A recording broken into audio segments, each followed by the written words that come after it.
He took his glasses Good off. evening. Oh, let's try that again. I know you're tired like I am, but good evening. Good evening. I tell you what, it is a little, even though it's been a couple of hours, it is a little bit daunting to stand where President Donald Trump stood.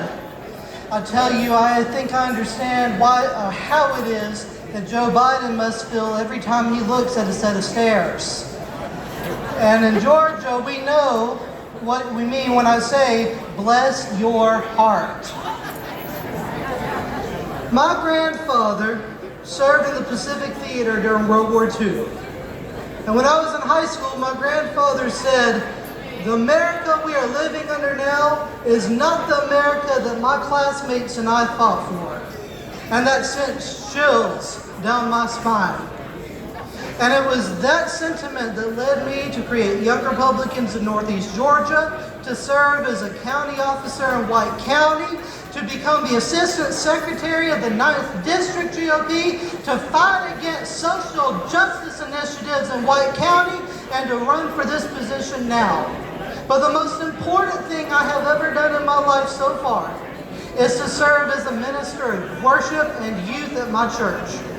And I tell you, we were talking with my youth group about the book of Ephesians and what it means to stand firm on God's word and to put on the armor of God and to fight spiritual battles. And a few days later, we woke up to the news about the raid at Mar-a-Lago, and I told my wife we had to do something about it.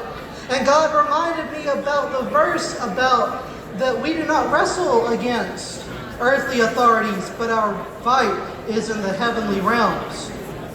And what we are witnessing in America right now is a spiritual fight.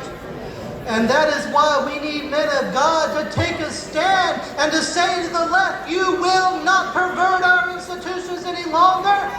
You will not corrupt our children any longer.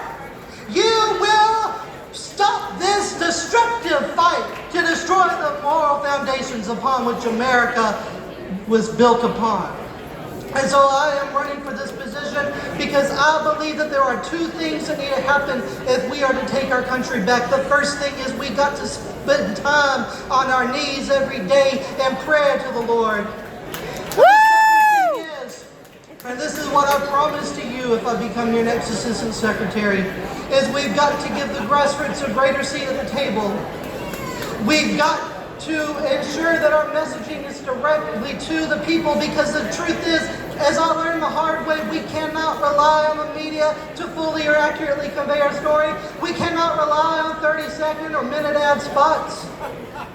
And thirdly, we've got to give our county chairmen the support they need to be successful. Having voter rolls that are 10 years and 15 years and 20 years old is unacceptable. Having phone calls and emails go in return is unacceptable. So I'm here to work for you. I'm here to do whatever I can to fight for my children and grandchildren and ensure that we take America back.